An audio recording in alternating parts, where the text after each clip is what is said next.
నమస్తే, welcome to our channel. నేను మీ సిరి.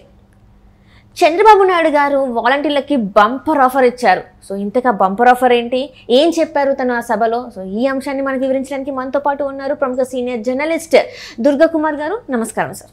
నమస్కారం సిరి, మన వీక్షకులు కూడా నమస్కారం సార్. ఇప్పుడు చూస్తున్నట్టయితే చంద్రబాబు నాయుడు గారు వాలంటీర్లకి ఒక బంపర్ ఆఫర్ ఇచ్చారని చెప్పేసి మనకు తెలుస్తుంది. ఏంటంటే ఇప్పటివరకు మనకి వాలంటీర్ వ్యవస్థలో వాళ్ళు పనిచేసే వాళ్ళకి ఏంటంటే 5,000 మాత్రమే జీతం మనం చూస్తున్నట్టయితే. వాళ్ళు పెంచమని అడుగుతున్నారు, బట్ స్టిల్ 5,000 నడుస్తుంది. కానీ ఇప్పుడు మాత్రం మా ప్రభుత్వం, ఈ కూటమి ఏదైతే ఉందో, బీజేపీ, టీడీపీ, జనసేన కూటమి ఏదైతే ఉందో, అది ఒకవేళ గెలిస్తే మాత్రం, వస్తే మాత్రం మేము 30,000 నుంచి 50,000 వరకు సంపాదించుకునే అవకాశం కల్పిస్తామని చెప్పేసి చెప్తున్నారు. నిజంగా అది జరుగుతుందంటారా, లేకపోతే ఇది మాటల వరకే అంటారా? అంటే ఇప్పుడు ఈ ప్రభుత్వం ఒక కుంచితమైన ఆలోచనతో యువతని ఇలాంటి ఉద్యోగాల్లో చేర్పించడం ఏంటి, ఈ నకిలీ ఓటర్లు నమోదు చేయించడం, తర్వాత ఎవరు ఏ పార్టీకి ఓటేస్తున్నారనే స్టాటిస్టిక్స్ తీసుకోవటం, తర్వాత ఆ కుటుంబాల మీద కాపలా పెట్టడం, ఆ కుటుంబంలో ఉండే అంతర్గత విషయాలని తీసుకుని బలహీనతను అడ్డం పెట్టుకుని, వాళ్ళ పేదరికాన్ని అడ్డం పెట్టుకుని బ్లాక్మెయిల్ చేయటం, బెదిరించడం, ఇలాంటి వాటికి ఉపయోగించడానికే ప్రధానంగా ఉపయోగిస్తుంది. వాళ్ళు కొంతమంది ఇందులో క్వాలిఫైడ్ పీపుల్ కూడా ఉన్నారు. కొంతమంది ఏమో రాజకీయ 99% వాళ్ళు వైఎస్ఆర్సీపీ కార్యకర్తలు. ఊళ్ళోనే ఉంటున్నాం కాబట్టి ఎట్టాగు మనం ఏదో మనకింత పొలాలు ఉన్నాయి, వ్యాపారాలు ఉన్నాయి, తర్వాత ఊళ్ళో కాసి పెత్తనం చేసినట్టు ఉంటుంది కదా అని ఈ 5,000కి వాళ్ళు ఒప్పుకుని ఈ పనులు చేస్తున్నారు.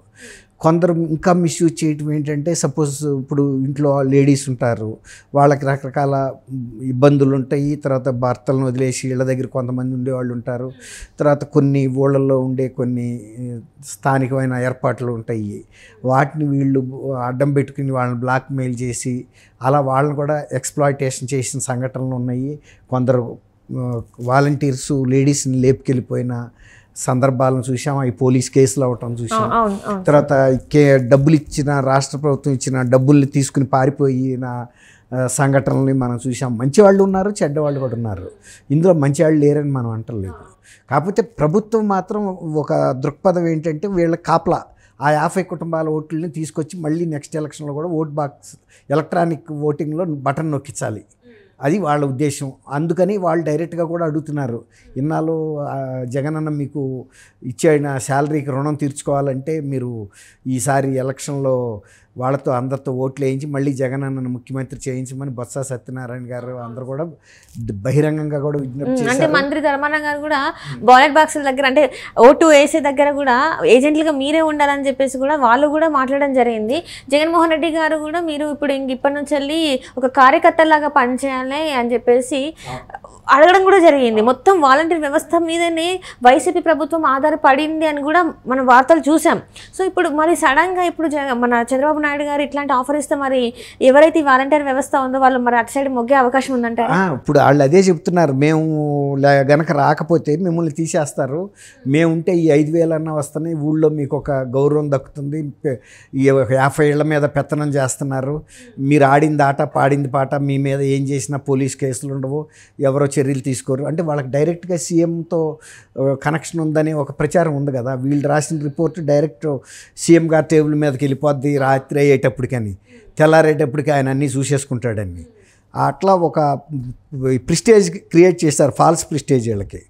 ఇప్పుడు వాళ్ళకి ఆ ఉద్యోగాలు పోతాయేమోనన్న అందుకోసమన్నా కానీ వైఎస్ఆర్సీపీని గెలిపించాలనేది వీళ్ళ ఉద్దేశం, అధికార పార్టీ ఉద్దేశం. అందుకని చంద్రబాబు నాయుడు గారు కూడా అసలు సహజంగా ఆయన ఏంటంటే, యూత్ని ఇలాంటి చిల్లర ఉద్యోగాలకు ఎందుకు ఉపయోగిస్తారు, వాళ్ళకి కనీసం 30,000 30,000 వస్తుంటే వాళ్ళకి బాగుంటుంది. ఏదన్నా ఉత్పాదక రంగాల్లో వాళ్ళని ఉపయోగించాలి, గ్రామీణ ప్రాంతంలో కూడా ఉత్పాదకత పెంచే పరిశ్రమలను ఏర్పాటు చేస్తే వాళ్ళకి పనులు దొరుకుతాయి, అందరికీ కూడా, యూత్కు దొరుకుతాయి, మహిళలకు దొరుకుతాయి, వృద్ధులు కూడా కొంతమంది వాళ్ళు చేయగలిగే పనులు చేస్తారు. ఇప్పుడు డ్వాక్రా అనేది క్రియేట్ చేయడం ద్వారా ఎంత ఎకానమీ సృష్టించారు గ్రామాల్లో. డ్వాక్రా మహిళలకు సంబంధించిన రకరకాల వృత్తుల్లో వాళ్ళు బాగా షైన్ అయ్యారు. ఇప్పుడు వైఎస్ఆర్సీపీ వాళ్ళు ఏం చేస్తున్నారంటే, డ్వాక్రా మహిళలకు రావాల్సినటువంటి చెక్కులు యాక్చువల్గా అధికారుల ద్వారా వాళ్ళకి డ్వాక్రా సంఘాలకు అందాలి వాటిని. అలా కాకుండా ఈ వైఎస్ఆర్సీపీ వాళ్ళు నాయకుల చేతుల్లో పెట్టుకుని రేపు ఎలక్షన్లో మీరు ఓటేస్తేనే మీకు మీ చెక్కులు మీకు ఇస్తామని బ్లాక్మెయిల్ చేస్తున్నారు. అంటే డ్వాక్రాలో అంత ఎకానమీ సృష్టించారు, ఒక ఆర్థిక వ్యవస్థను గ్రామీణ ప్రాంతాల్లో మహిళలకి వెసులుబాటు వచ్చింది ఆర్థికంగా. అట్లా ఈ యువతకు కూడా అలాంటివి చేయాలి, కానీ ఈ 5,000తో వాళ్ళు ఏం బతుకుతారనేది ఆయన మొదటి నుంచి చెబుతున్నాడు. మేము వచ్చిన తర్వాత మిమ్మల్ని ఏం ఉద్యోగంలోంచి తీయము, ఇప్పుడు ఈ జీతం ఎట్టాగు ఇస్తాం, ఇది కాకుండా కూడా మీరు ఇంకా ఏదన్నా గ్రామీణ ప్రాంతాల్లో ఆర్థిక వ్యవస్థని పుంజుకునేటట్టు చేసే కొన్ని కార్యక్రమాలు మేము పెడతాము, అవి మీరు అమలు చేయండి, అప్పుడు మీ శాలరీస్ కూడా పెంచుతాము కమిషన్ బేస్ మీద కానీ లేదంటే శాలరీ వైజ్గా కానీ. ఇప్పుడు డబ్బులు సంపాదన సృష్టిస్తే మనం సంపాదనని పంచిపెట్టవచ్చు, సంపాదన సృష్టించలేకపోతే పంచిపెట్టలేం కదా. అది ఆయన ఆర్థిక సిద్ధాంతం మొదటి నుంచి. ఇప్పుడు కాబట్టి ఆయన కూడా ఏమంటున్నాడంటే నేను వచ్చిన తర్వాత ఆలోచించి మీ అందరికీ కూడా ఇంకా మంచి వెసులుబాటైన జీవితం ఇస్తాననే మాట చెబుతున్నాడు. అది సంతోషించదగ్గ విషయం.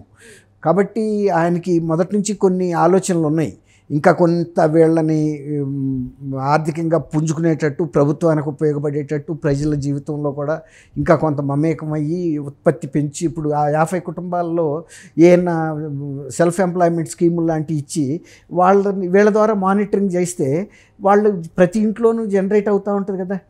ఇదివరకు మా చిన్నప్పుడు ఖాదీ నేయటం అనేది ప్రతి ఇంట్లోనూ ఒక పరిశ్రమగా ఉండేది.